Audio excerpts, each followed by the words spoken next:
Okay, Simone Weil, part one. So let's do our poll to see how you guys did. I, I see there's mixed feelings in the class. So any tens for Simone Weil? Okay, 9, 8. All right, Wilkes, thank you. 7. Oh, Alim, okay. Oh, a lot of sevens. All right, that's not bad. 6. Agurto, 5. Now we're getting to the haters. 4. 3. Oh, Milgram. 2. 1. Okay, 0. All right, Milgram and Leon, you are the designated haters. What happened? Starting with Milgram. I actually didn't I didn't hate it. Sorry if that was misleading by the number that I chose. I actually it's funny that you said that she's actually easier to read because I actually thought she was one of the harder ones to read. Okay. I actually thought people like Nietzsche and Marcel, not Levinas. I thought Levinas was by far the hardest, but they were much easier to read than she was. And that was like mostly it. Like it was very hard for me to understand a lot of what she was saying. Most of like what I wrote in my reading response was like directly about like a specific words that like I did understand, but as a whole I didn't really like grasp what she was saying. Okay, yeah, some of the problem could be, right, she's bringing in a lot of Catholic concepts, right, from Catholicism, so these need to be understood, and then she's quoting a lot of the Greeks, right, she's referring to a lot of different, so that makes it a little harder, right? The language is not hard, but the references, you're right, could be confusing. Good. Leon, do you want to say anything? Yeah, I could say something about college that I'm on the train right now. But in terms of the reading, I just found it was a pretty heavy read. There's like a lot of different concepts, and a lot of like she broke it down into a lot of different sections, and some sections just didn't really click. So I just wrote about the stuff that I did understand, and the one that didn't, I just hopefully gets covered in class.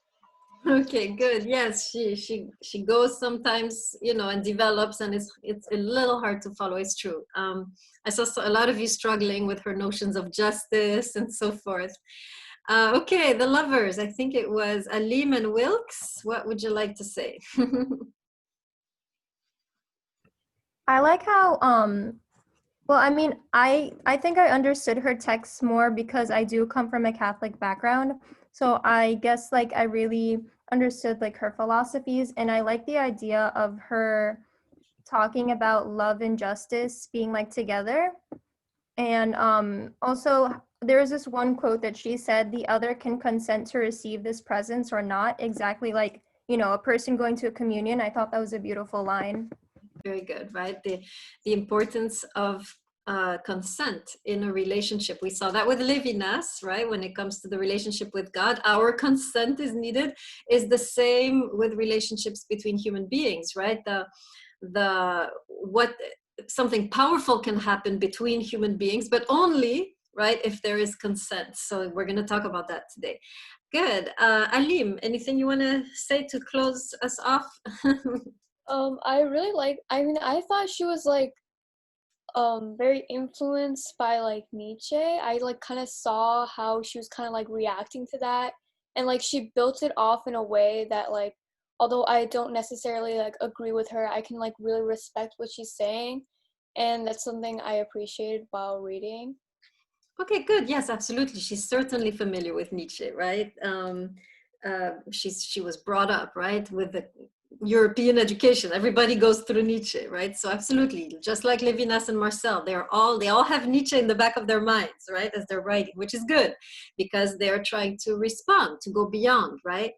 Very good. Okay, so let's get into the text. I'm gonna introduce briefly, and then we'll get into what she's talking about, and we will define some of the Catholic concepts so that you can really follow what she's saying, because unless you have that background, you're not going to see the brilliance, right, of what she's doing. So okay, so she starts out right on page 83 and talks about the fact, and this is familiar to us from what we've learned before, right, the fact that to love God we need to prepare the heart, right? We cannot, and this is about receiving the love of God, right? She's saying the human being cannot receive the love of God or the presence of God unless the heart is prepared, right? So we saw this already with who talked about a preparation in order to have an encounter with God. Two people that we studied. Can you tell me who they are? Yes, Rumi, right? Rumi says the heart has to be, right, cleansed of toxic emotions through suffering and forgiveness, right? You become cleansed and then you're able to radiate the presence of God, which is already there, right? Very good. And thank you, Respler, Maimonides, right? This is the mind, right? The mind needs to be stretched. The mind needs to be made supple. The mind needs to be uncluttered, and then we can receive the divine wisdom, right? So similarly, she's going to say the heart needs preparation. You can't be a brute and have a spiritual experience. You need to go through a certain amount of refinement, right? Now, on page 83, she talks about 3 loves that we have to develop, that we have to learn to do in order to be ready for the love of God. Can anyone tell me what they are, these 3 loves that we have to develop to a high degree in ourselves? Okay, very good, Alim, right? Religious ceremonies, beauty of the world and neighbor. Okay, so let me read that, right? Let's read that together. Page 83, 1, 2, 3, 4th paragraph.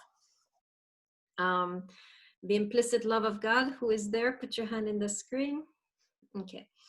So she's saying, right, there first needs to be an implicit love of God. Now, this is interesting because basically she's saying, as you're loving these 3 things, you're already loving God, right?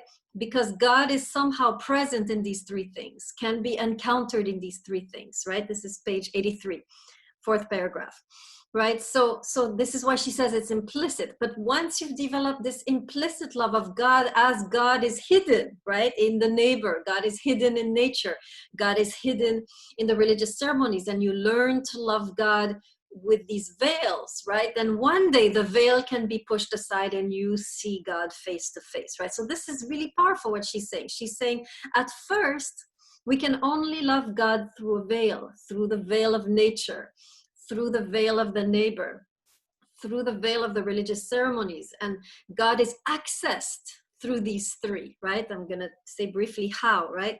Once we've learned to love through the veil, one day the veil is parted, right? And you can love God face to face. But first, you have to go through these. So one of you asked this, right? Oh, actually, let's read it, right? The implicit love of God can have only 3 immediate objects, the only 3 things here below, in which God is really, though secretly present. So she's saying God is there. And you can already access God by loving these 3 things. Right, so this is very interesting because although she talks about the religious ceremonies, apparently there are other paths, right? You can love nature and be in contact with God. You can love the neighbor and be in contact with God, right? You don't have to be a good Catholic, right? So there are actually 3 paths you can take, right? So the religious ceremonies we're going to talk about today. But first of all, let's look at the beauty of the world, right? How is it, right? It seems, according to Simone Weil, and this is, by the way, profoundly Eastern thought, right? She's drawing from Taoist philosophy there very clearly, right? Which you should all look into. This is one of the most important schools of thought in China, of spiritual thought, right? I don't know if it's a religion, but it's definitely a spirituality, right? Taoism. So this is the idea in Taoism, right? That the Tao is found in nature, right? The Tao meaning, right, the way or the absolute. You can translate even God, right? They don't say God, but that's what they're saying, right? There is a deeper reality that we can encounter through nature. It's present in nature. And so in Taoism, the whole philosophy of Taoism is to align us with nature, right?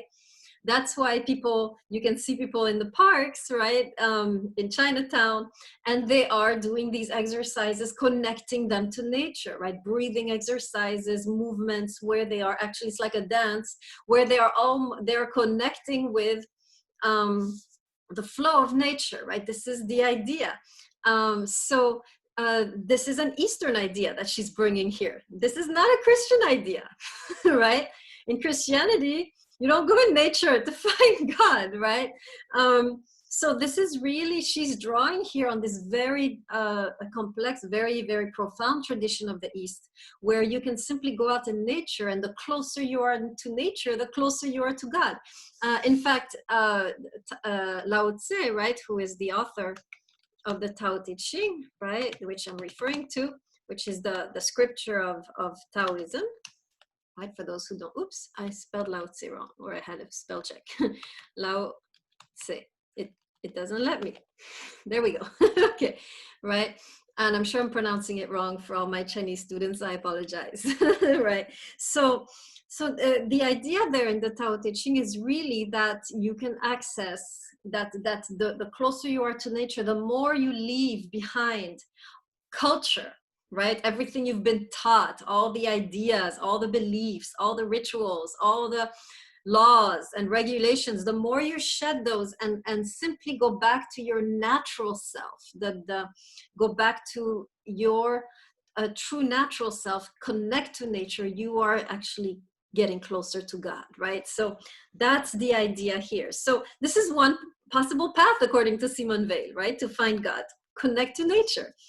The other one should be familiar, although some of you questioned it, should be familiar because of Lévinas, connecting to the neighbor. We saw this, right? We saw that for Lévinas, after the Holocaust, God can be still found in the face of the human being, right? The human being contains, we saw with Lévinas, the trace of God. And so when you connect to a human being, when you help a human being, when you love a human being, you're connecting to God, you're loving God, right? So connecting to the neighbor, ethics is also a path to God. So she's acknowledging here the Levinasian path, right? She's saying this is also a path, right? And then of course, there's the path of the religious ceremonies, which we'll talk about today. Now, I want to stop right there before we go further. She's going to do something extremely subversive here with this idea of religious ceremonies, right? We're going to talk about those religious ceremonies in the context of Catholicism, but what she's going to do, she's going to democratize them. She's going to make those ceremonies accessible to all, which is not usual in the Catholic context. So we're going to see how she does that. So let me turn the page just to make sure we finish this. Go to page 84. The second paragraph, it is probable, who is there? Put your hand in the screen. Okay. It is probable that in most cases, the period of preparation does not draw toward its end. The soul is not ready to receive the personal visit of its master unless, she says, it has in it all three indirect loves to a high degree. So she's saying, ultimately, if you want to meet God personally, right? The personal visit of God, she's talking about, like a beloved, right? This is almost a Sufi language, right? We studied Rumi. When the Sufis talk about God, they talk about God as the beloved, right? So she's sounding very much like this. This is mystical language, that God is not just the judge or the creator of the universe. He can visit personally, like the beloved in the middle of the night, right? But she says you cannot receive this visit unless you have these three loves developed to a very high degree, right? So you can have an implicit connection to God, right? Certainly by nature or human beings or religious ceremonies, but you need all three to have an explicit personal visitation, right? Does that make sense? So yes, you can find God implicitly through nature, through ethics, through ritual, but none of these three are enough in themselves to have the actual visitation, explicit visitation of God, right? You need all three. So basically, it's interesting. She's saying it's not enough to just do the religious rituals to have a personal visit of God. If you do the religious rituals and have no love of the neighbor and no love of nature, you're not ready. So she is in a way bashing countless number of Christians, right? Who go to church, take communion, do all the rituals. But, you know, when it comes to the neighbor, when it comes to nature, they don't give a damn, right? So she's saying these people, yeah, they're going to church, but they're not receiving the personal visitation, right? So that's the idea here. Okay. So now let's get into these religious ceremonies that she's talking about. in order to understand what she's talking about, we have to go and do a little bit of Catholicism 101, right? To review a little bit, because she's going to bring up a lot of that language, and we need to understand what she means by some of these words, right? So first of all, what she means here by religious ceremonies, okay, hold on. Yes, very good, Shamalov, right? I'm seeing your point, right? Absolutely. It's not just about going to church and reading scripture. It's about being a good person overall, right? So, and being a good person means you care for the neighbor, you care for nature, right? So those three all together are needed, right? Absolutely. So before we get further, any questions or comments? Let me take a breath.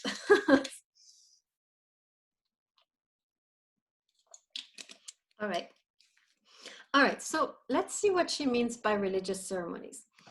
The best way to explain it is to talk about what Catholicism describes as sacraments. Okay, this is what she means by religious ceremony. She's alluding here to the sacraments of the church. So I have to define what is a sacrament, right? Because I think even Catholics don't know sometimes, right? Okay, a sacrament, let me put in the chat, I'll write it while I say it, right? A sacrament is a ritual, which is much more than just, doing something nice for God. It's a ritual whereby you draw the divine presence into your situation. It's a very powerful ritual, right? Which attracts the divine presence, the divine light into your situation, right? So it's not just, doing something nice for God. It actually attracts God, right? It brings God closer, right? So it's a ritual that has the power, right, to bring God, to attract the divine presence, or light, or healing, or spirit, right, into your situation. Okay, so this is very interesting, right? So for Catholicism, these rituals that they do, like taking communion, and we'll talk about it in a second, they're not just symbolic, right? Like in Protestant churches, right? In Protestant churches, all of the rituals are there, but they're symbolic, right? For Catholicism, something is actually taking place at that moment, right? You are receiving a divine gift. You're receiving the Spirit of God at that moment. Something is actually happening, right? We're going to talk about some of these sacraments and you'll see what I mean, right? So it's very important to distinguish between the Protestant and the Catholic understanding of ritual, right? For the Protestants, it's just a ritual, which means something intellectually. For the Catholics, the ritual actually doing something to you, right? Okay. So anyone can tell me I think there are 7 sacraments. Anyone can give me a list of the 7 sacraments of the Catholic Church? Where are my Catholic students? I'd like a list. I think there are 7. Okay, here's 3 from Cruz. Baptism, communion, confirmation. Okay, there's a couple more. Marriage, thank you, Wilkes. All right, 3 more. I can remember only 2. Maybe 3. I got the 3 in my head. Okay, wait, reconciliation. What do you mean? Is this confession? Wilkes? Yeah. Okay, reconciliation is when you ask for forgiveness. Is that it? I believe so. Okay, good. So we got reconciliation. 2 more. Oh no, I didn't think of ordination. Is that in it? Catholics, is ordination part of it? I feel ordination is just for priests, so it wouldn't be for normal. Thank you. You have the holy orders. All right, Eucharist, penance, anointing of the sick, marriage. What about death? The death ritual, the last rites. This is not considered a sacrament. Are there 8 sacraments? Try to remember your catechism, guys. It's unfair to put it all on me. Last rites? No? Nobody remembers? Okay. So it's okay. We'll work with the 7 sacraments of Alim: baptism, confirmation, Eucharist, penance, anointing of the sick, marriage, holy orders. Forget about last rites, whatever. Okay, so let me talk a little bit about these briefly so you get the idea, right? Baptism in Catholicism is done when the child is born. What is the point of baptism? Anyone know what is actually happening there? Is it just about, freaking the baby out with water? Wilkes, tell me.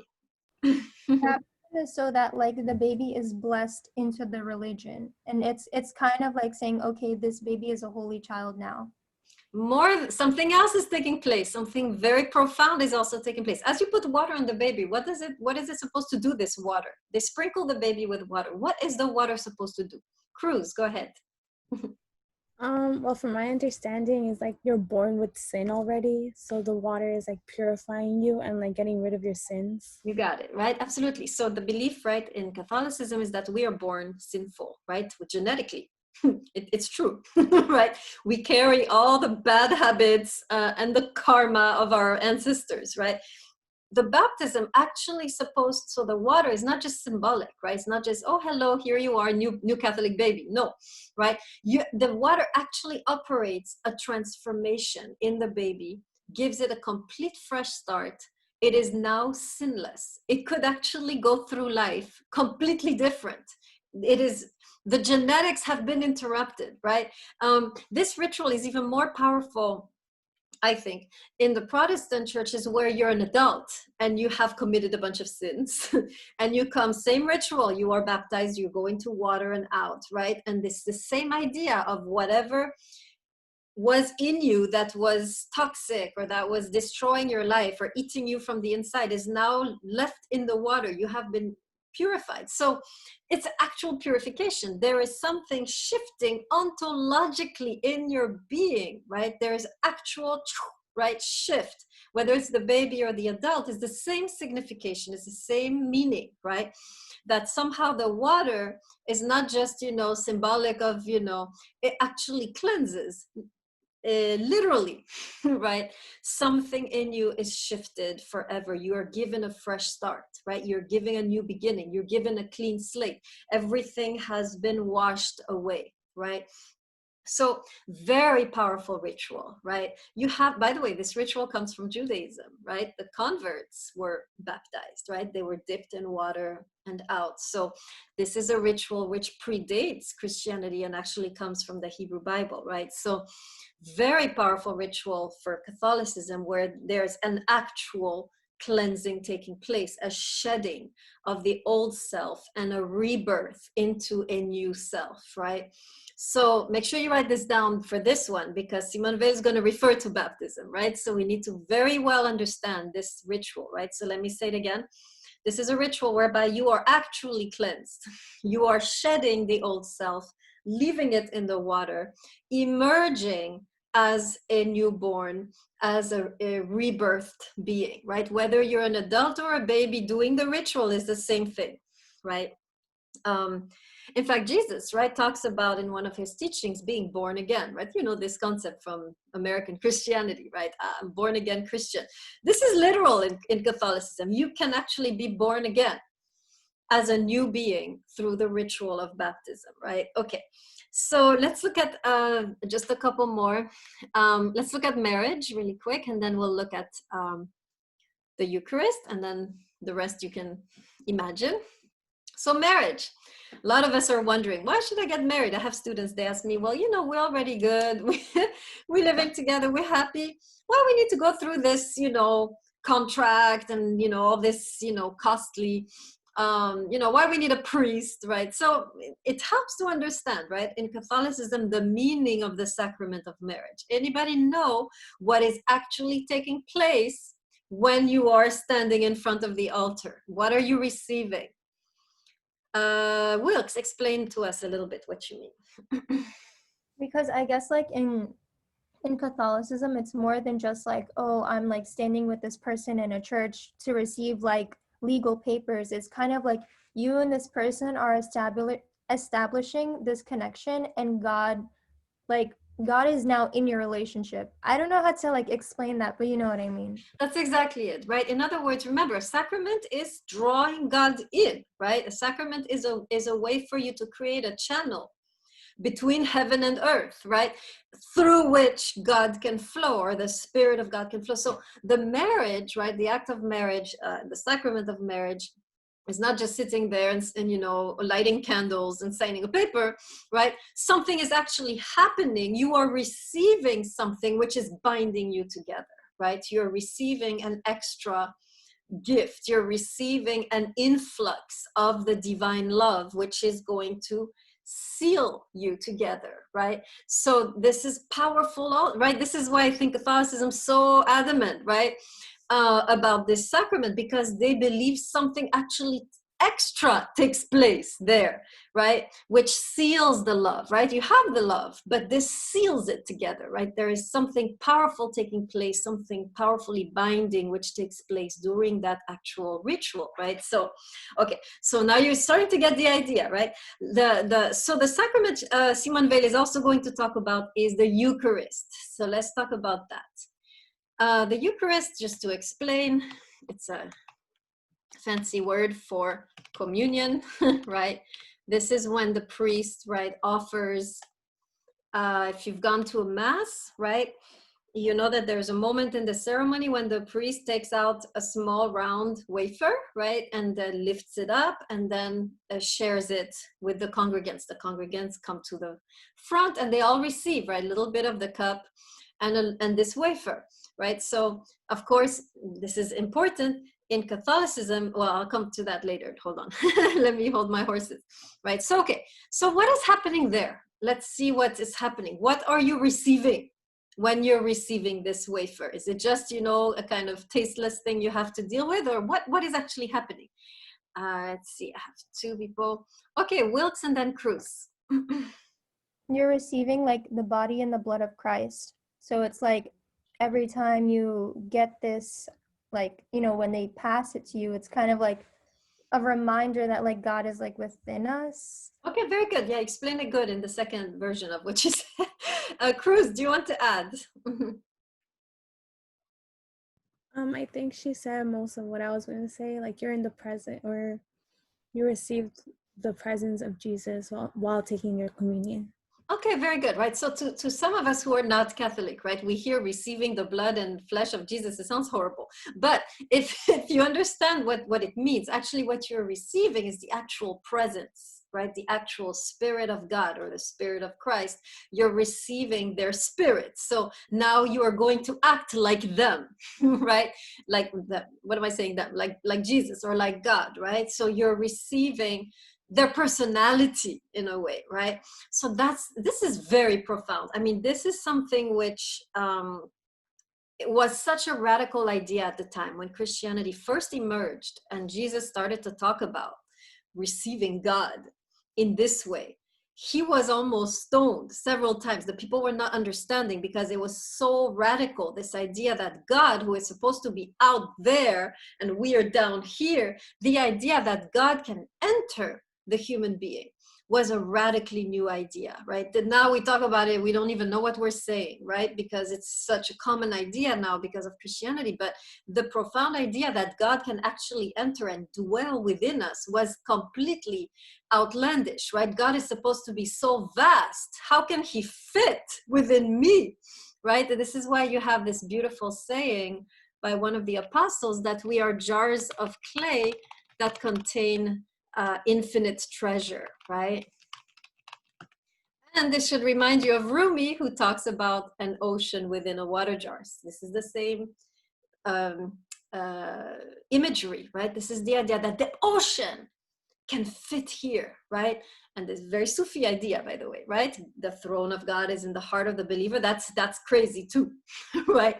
What do you mean the throne of God is in the heart of the, this is the same idea in Christianity, right? They overlap here.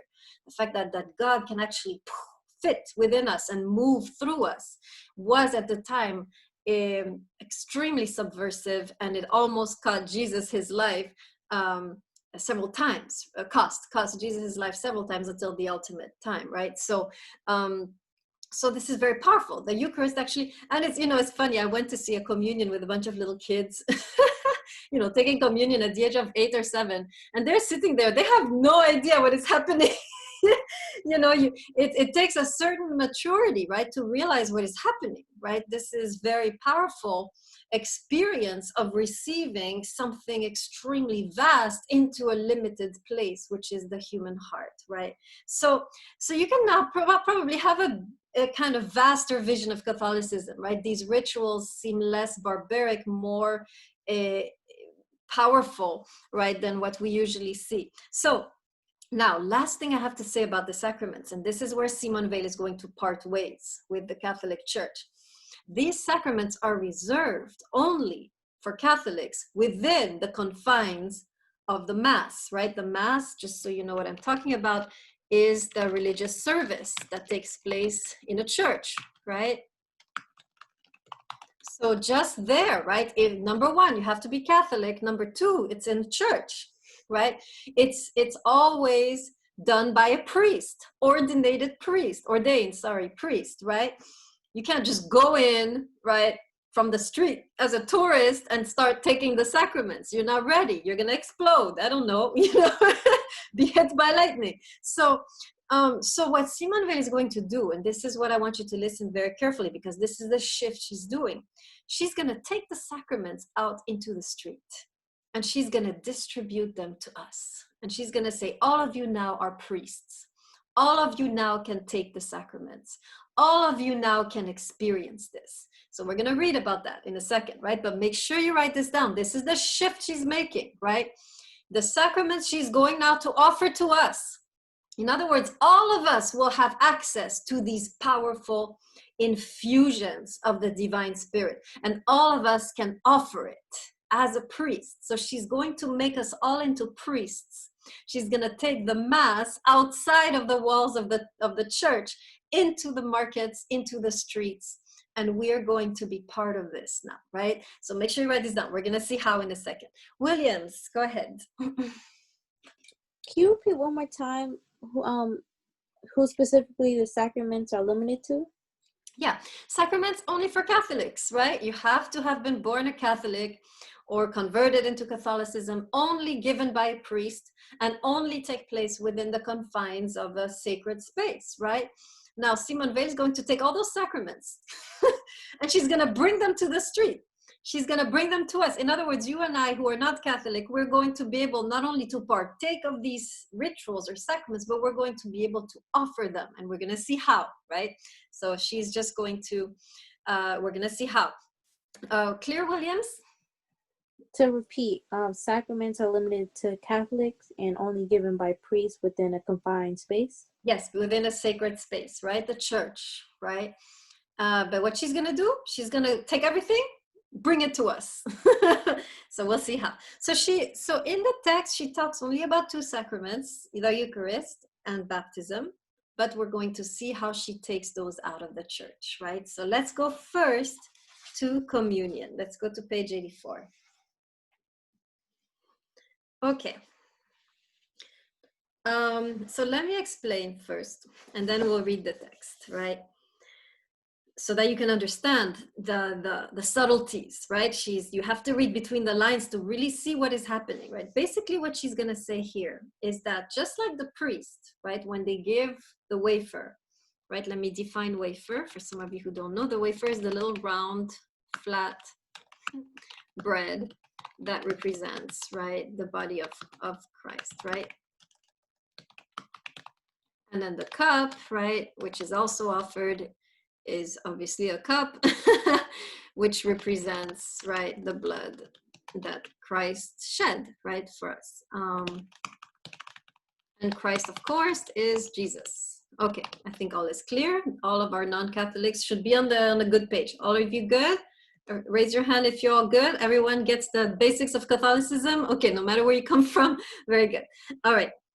Now, watch what she does here, right? So have in mind the sacrament, the priest taking the wafer, offering it to the believer. The believer receives at that moment powerful infusion of the divine presence. At that moment, the believer who has received Christ is right, everything changes, right? If you are inhabited by the divine, out goes your depression, out goes your toxicity, out goes your lack of self-confidence, right? You are now full of light. Do you see what I'm saying? So something is happening within you which transforms everything. Everything that is dark and negative just gets dissolved, and now you're walking around enlightened, right? That's the idea. So something happens in that exchange which deeply builds up the recipient, right? The recipient emerges transformed, right? Empowered. So this is what you should have in the back of your mind as you're reading this. Now she's saying we too can be priests. We too can offer the body of Christ. When? Anytime you help someone, anytime you give them something of your substance, whether it's bread to eat, whether it's clothing to wear, whether it's help, right, for them to know how to do this or how to learn this, anything you're giving, whether it's your time, whether it's your money, whether it's just a smile, right, anything you're giving, it is an exchange as powerful as when the priest is offering the wafer to his congregants. In other words, you are at that moment giving Christ to the other person. You are at that moment channeling divine light and putting it in the other person. And the other person then is not only helped, they are empowered. They are now, something shifts in them that makes them completely different new person, right? Now, let's read and then I'll give an example. Okay, page 84, the last paragraph. The text of the gospel, put your hand in the screen if you're there. Okay.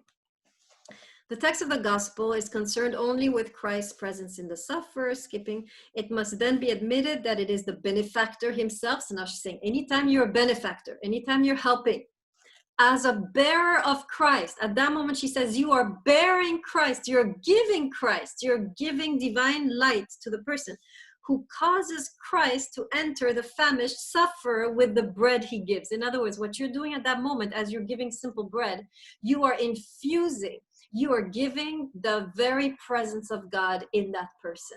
It's much more than bread. Any act of generosity is also a transmission of divine light and divine power. This is what she's saying. Let me say it again. Any act of generosity is much more than the material goods that are exchanged. There is a powerful spiritual exchange also taking place. You are at that moment channeling divine presence, the very presence of God, and you're infusing it in the other person. Okay, am I making sense so far? Who doesn't understand what I'm talking about? This is kind of mystical, right? So if you're not getting it, that's good. I need to explain more. Okay, let me give you an example. So I used to teach elementary school, which I sucked at. And everybody sucked. The students, me, everybody. But anyways, I learned a few things. And one of the things I learned had to do with giving after school help, right? I was teaching English, which was terrible. And I had to give, some of the people in my class were doing very badly. So I was giving after school help. And there was one particular dummy in that class, which really was not able to do anything. He was completely inhibited.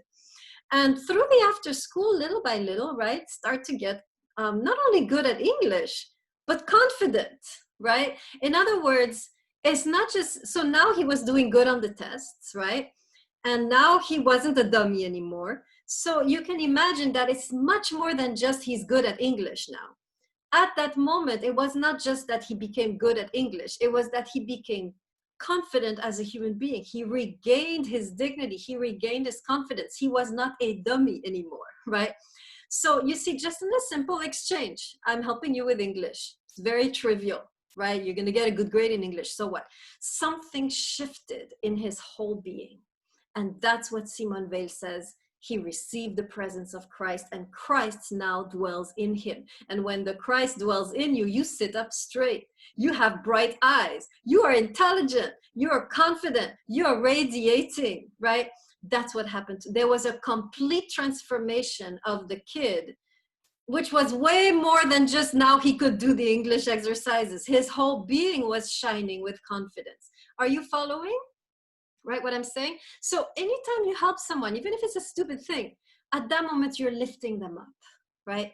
Why are you lifting them up? Because there is an exchange which is taking place way deeper than just the material exchange. Anytime you offer help, you are also, right, something is traveling through you, which is spiritual and which is which renews the person, it gives them new life, gives them new power, right? So helping someone, giving bread is much more than giving bread. At that moment now, finally, they're not groveling on the street trying to find food. They're standing up straight, right? You give someone water, now they're a human being again. It's giving back the humanity and the dignity. Any help you give is not only just food, it's dignity, it's empowerment, it's nobility, it's humanity. That's the Christ in the other person, right?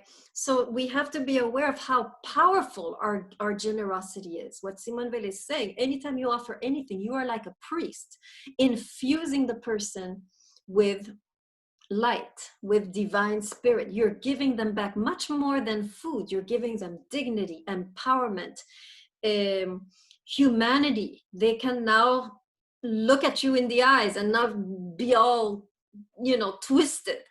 That's the idea. Okay, so that's the first thing, right? This is how we, and by the way, this is her response to the Holocaust, right? Remember, where was God during the Holocaust? How would you respond now, knowing this? It's different from Levinas, be careful. How would you answer the question, where was God during the Holocaust, which is a test question, I believe. How would you answer that question, knowing what I just told you now? Let's see if you can come up with it. Almost, Wilkes. Very good, Critchell. Exactly, right? Where was God? Why can't we see him? Because you were, where were you? Right? We are, again, like I said, the hands and feet of God. If we don't help, God doesn't help, right? God can only move in the world through us. Let me say that again, because this is so fundamental, right? God can only move in the world through us. If we are not willing vessels, right? If we are not ready to give, God cannot move. And so God remains outside of the world, in the periphery, not able to move properly and save people, right? The reason so many Jews died, and others in the Holocaust, is that there was no one there to channel the divine redemption, right? People closed their doors, people turned their faces, people averted their eyes, right? People in a way refused to enter the situation. And so God was absent because we were absent, right? If there are no willing agents of God, we are the hands and body of God. If we're not there, how can God flow into the world, right? The reason, so, just to answer this issue, right? So many people, when they look at the suffering in the world and they say, how can there be a God when there's so much pain and suffering? Simone Weil would respond, God is there, but he can't flow. He's plugged up. He's plugged up in our calloused hearts, right? He's blocked, right? God would flow generously, abundantly through us if we let him. And we would not be dealing with this suffering and this pain if we allowed God to flow through us in the way that Simone Weil is describing, right? So instead of, raising your fist at God, right? You better go like this, right? Mea culpa, right? It's my fault. It's my fault. I have not allowed the divine love to flow through me. And this is why there is so much pain and suffering, right? The divine love is always ready to flow, but it finds no vessels to flow into. That's the issue, right? That's one way to answer that question based on what we just read with Simone Weil. Okay, before we get to the next sacrament, any questions or comments on this one?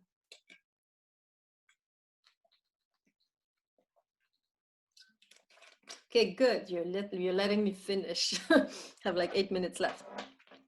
Next sacrament is similar, but it brings us to the concept of love. So we're going to talk about that. So baptism, it's going to be baptism. So remember what baptism is, right? Actual rebirth, right?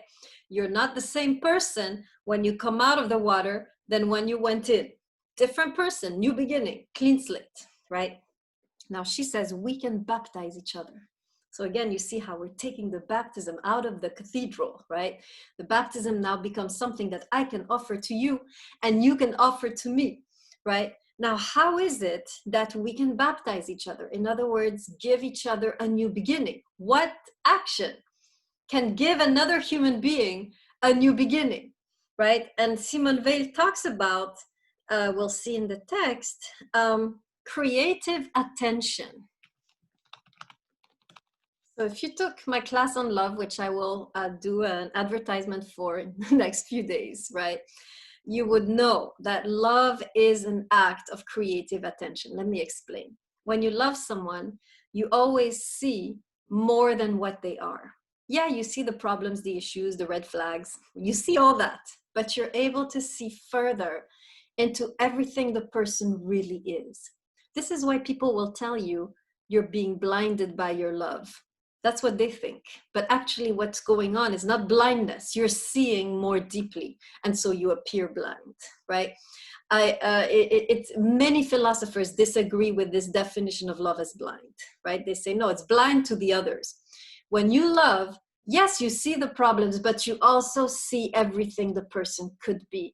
And you're able in that way to give them a new beginning, right? So baptism is this act of love. You are with another person. They have gone through all of this in their life. They have been a thief, a liar, a cheater, an adulterer, whatever, right? Now you start to love them. What do you see? Yes, you see the past, but you also see everything they could become. At that moment, when you look at them and you see the possibilities instead of all the past wrongs they have achieved, you are baptizing them.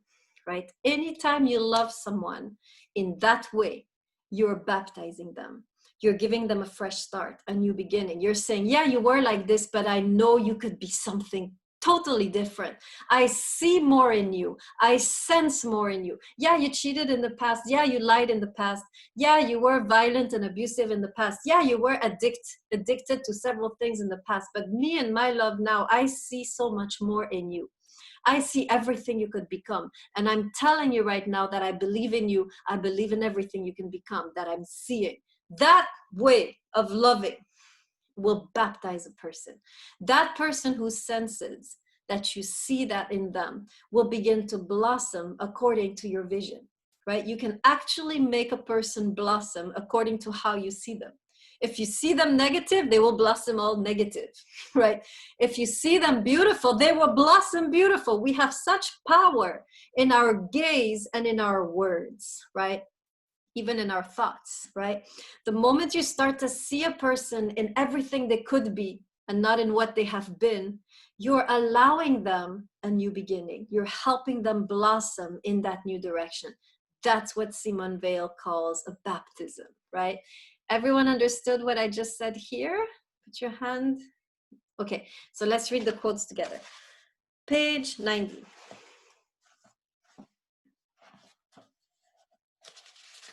Okay, last line of page 89.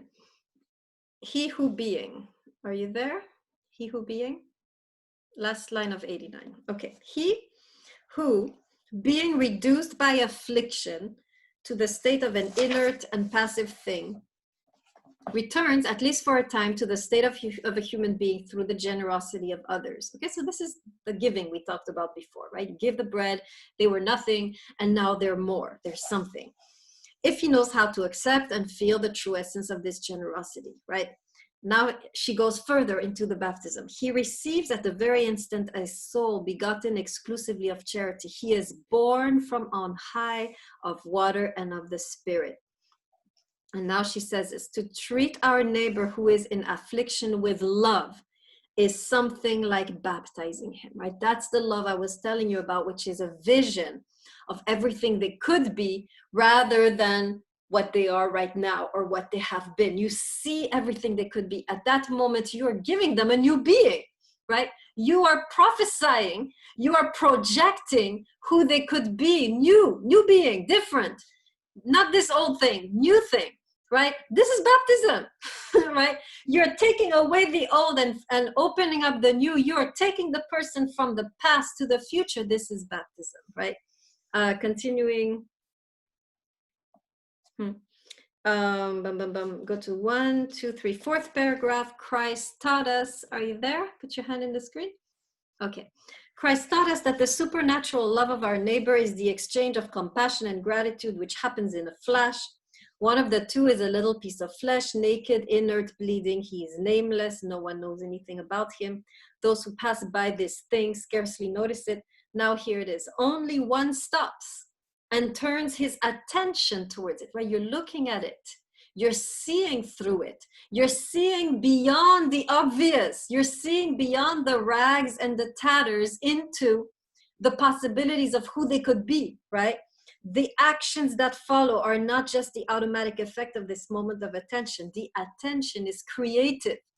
Anytime you see someone and envision everything they could be, all the good they could do, you are creating the destiny of that person. You are shaping the destiny. You are turning them away from where they were headed into a new direction. It's creative, right? Etc. etc. Okay, this is the main thing, right? The attention is creative. You can shift someone's destiny by looking at them in a certain way. Don't even need to say a word. You just look at them in a certain way and you see everything they could be. You are shifting their destiny away from where they were supposed to go based on their past, right? So that's what she's saying. We can baptize each other. When we love in this deep, powerful way, we can give each other a new beginning and baptize each other. It's powerful, right? Like a priest, right? So I hope you're seeing, right, what she's doing. It's profoundly subversive. She's basically saying we can all become priests and give each other these sacraments, sacred moments, which are only reserved normally for Catholics. She's saying all of us can experience the Eucharist. All of us can experience baptism. It is in our hands to bestow it on each other, right? We all have the power to be a priest and to offer, right, these profound transformative experiences, right, to each other. Okay, now any questions? Okay, great, Alim. Okay, so in response to Alim, right, so this is a very good objection, right? So suppose the person, I mean, yes, if you're dealing with someone toxic and you're trying to love them, it's difficult because they're still toxic, right? Even though you see the potential, they're also very toxic, right? So of course, to love someone, Alim, doesn't mean you become a victim, right? Doesn't mean necessarily even you stay. Sometimes you have to separate or take some distance, whatever you're doing, right? As long as you are keeping this vision intact, right? Sometimes the toxicity is too much, right? And you have to make a space between you, right? Sometimes you're strong enough to take it. But in any case, the moment you choose to love, you're never a victim. Let me say that again. The moment you choose to love someone, no matter how difficult they are, you have made a choice. You are in control. You are the agent. You're not a victim, right? So we do see people in very difficult circumstances, but to the degree that they have chosen it, right, they're not a victim. Their suffering is difficult, it's challenging, but the victim is the person who has no choice, who is there because they can't leave.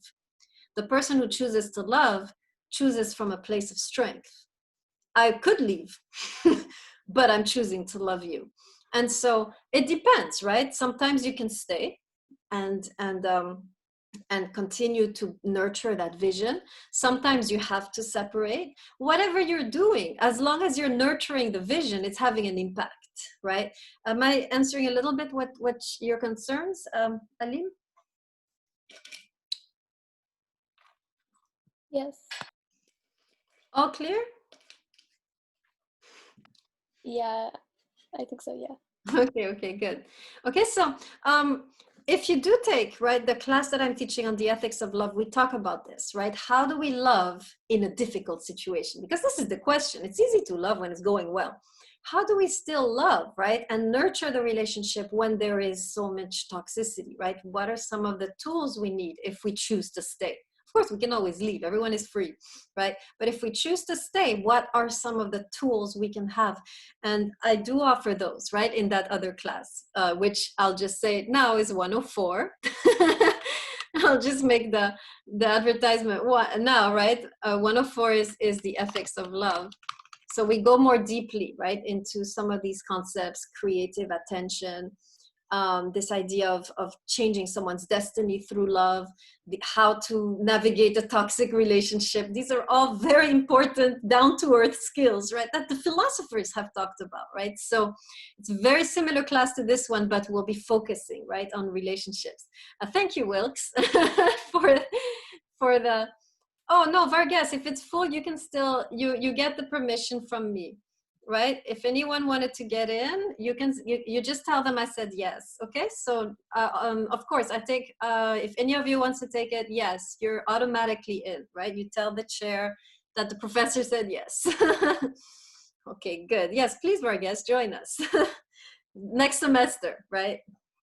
Okay, great. Oh, Leon, thank you. All right. I have some witnesses here. Very nice. Good. All right. Any questions on Simone Weil? Are you all clear? Are you all ready to be priests and go out into the street? Milgram, are you a little clearer now? You were the one struggling with the concepts. Yeah, that was much clearer. I'm much more cleared up now. Okay, good. All right. So, guys, we don't see each other for a week. How nice. I wish you a happy Thanksgiving, probably by yourselves or with 2 or 3 parent family. Right, we're supposed to be celebrating alone this year with our immediate family based on the CDC guidelines. So I wish you a good Thanksgiving, and I will see you, right? There's nothing, right? Until next Monday, right? Wait, when are we meeting? Tuesday, right? Okay, let me stop the